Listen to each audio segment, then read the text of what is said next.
when you greet the person, Happy Easter, it is one way of saying, do not be afraid.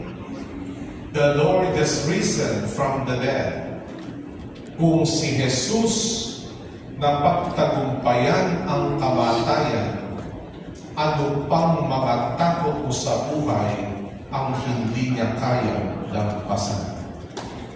Kung kamatayan na pagwabian, anong takot sa buhay mo ang alam mo ikaw pa ay matatalo?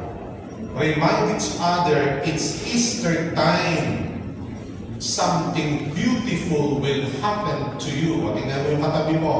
Sabihin mo, sa araw na ito, may magandang mangyayari sa iyo. Walang pakanapin ng Panginoon.